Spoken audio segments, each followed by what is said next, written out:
Assalamualaikum warahmatullahi wabarakatuh. Perkenalkan, nama saya Faisal Langga. Pada video kali ini saya akan menjelaskan sekaligus mempraktekkan bagaimana penggunaan Zoom Meeting dalam proses rekrutmen dan seleksi secara digital. Seperti yang kita ketahui, sekarang proses rekrutmen tidak selalu dilakukan secara langsung. Wawancara, tes, sampai diskusi dengan kandidat bisa dilakukan secara online. Nah, sebagai seorang HR, tentunya kita tidak hanya harus bisa menggunakan Zoom untuk meeting biasa, tetapi juga harus tahu bagaimana mengatur meeting supaya proses rekrutmen bisa berjalan lebih tertib, profesional, dan tetap berjaga privasi kandidat. Di sini saya akan membahas melalui dari persiapan teknis, pelaksanaan wawancara seperti etika, dan melakukan wawancara secara online. Fitur pertama yang akan saya jelaskan yaitu waiting room. Waiting room ini bisa dibilang seperti ruang tunggu. Jadi ketika kandidat masuk ke link Zoom, mereka tidak langsung masuk ke ruang wawancara utama, tetapi akan menunggu terlebih dahulu. Untuk cara mengaktifkannya, kita ke bagian bawah Zoom lalu tekan host tool. Kemudian cari bagian waiting room lalu aktifkan fitur tersebut.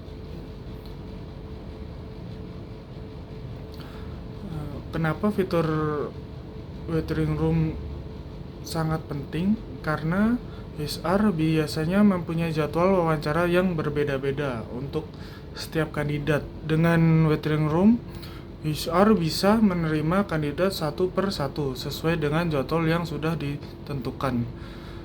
Selain itu, fitur ini juga membantu menjaga privasi kandidat. Misalnya, kandidat pertama sedang diwawancara. Kandidat berikutnya tidak perlu langsung masuk dan mendengar proses wawancara tersebut. Selanjutnya ada fitur breakout room. Fitur ini digunakan untuk membagi peserta ke dalam berbagai ruang yang berbeda. Contohnya, dalam proses rekrutmen ada beberapa tahap. Misalnya ada wawancara dengan HR, kemudian wawancara dengan user, atau ada juga kegiatan group discussion.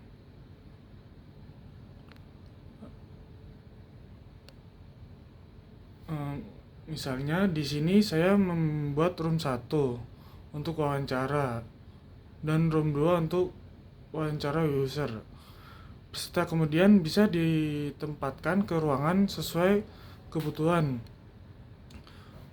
Fitur ini juga bisa digunakan ketika HR ingin melakukan simulasi atau diskusi kelompok dengan beberapa kandidat sekaligus. Kemudian ada fitur recording. Zoom menyediakan pilihan untuk melakukan perekaman baik melalui cloud recording atau local recording, tergantung pengaturan yang digunakan. Dalam proses rekrutmen, rekaman wawancara sebenarnya bisa membantu HR untuk melakukan evaluasi kembali terhadap kandidat. Tetapi ada hal yang sangat penting yang harus diperhatikan, yaitu privasi dan pelindungan data kandidat. Jadi sebelum melakukan recording, HR sebaiknya memberitahu kandidat bahwa wawancara akan direkam dalam menjelaskan tujuan perekamannya. Jangan sampai kita merekam kandidat tanpa sepengetahuan atau izin yang sesuai. Selain itu, hasil rekaman juga harus disimpan dengan aman dan hanya digunakan untuk kepentingan proses rekrutmen. Selanjutnya kita masuk ke fitur screen sharing. Fitur ini berguna ketika HR ingin memberikan suatu materi atau tugas kepada kandidat. Contohnya, HR bisa menampilkan lembaran studi kasus, soal tes, presentasi kandidat, atau formulir penelitian.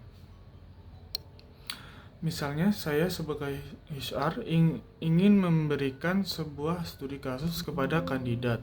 Saya tinggal melihat layar atau file yang ingin dibagikan, kemudian kandidat bisa melihat materi tersebut secara langsung. Selain screen sharing, ada juga fitur meeting chat. Fitur chat bisa digunakan untuk komunikasi singkat selama proses wawancara. Misalnya saya sebagai HR ingin melakukan konfirmasi kehadiran kandidat, memberikan instruksi atau menyampaikan informasi tertentu yang memang diperlukan dalam proses seleksi. Nah, selain mengatur fitur-fitur Zoom, menurut saya ada satu hal yang juga lebih penting, yaitu digital etika ketika melakukan wawancara secara online. Tip pertama adalah pencahayaan. Pastikan wajah kita terlihat dengan jelas dan tidak terlalu gelap. Kalau bisa, sumber cahaya berada di depan kita, bukan dari belakang kita. Tip kedua adalah background.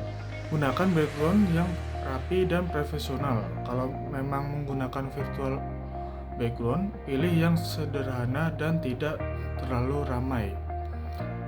Tip yang ketiga adalah audio. Pastikan suara terdengar dengan jelas sebelum wawancara dimulai. Sebaiknya kita mengecek mikrofon dan koneksi internet terlebih dahulu.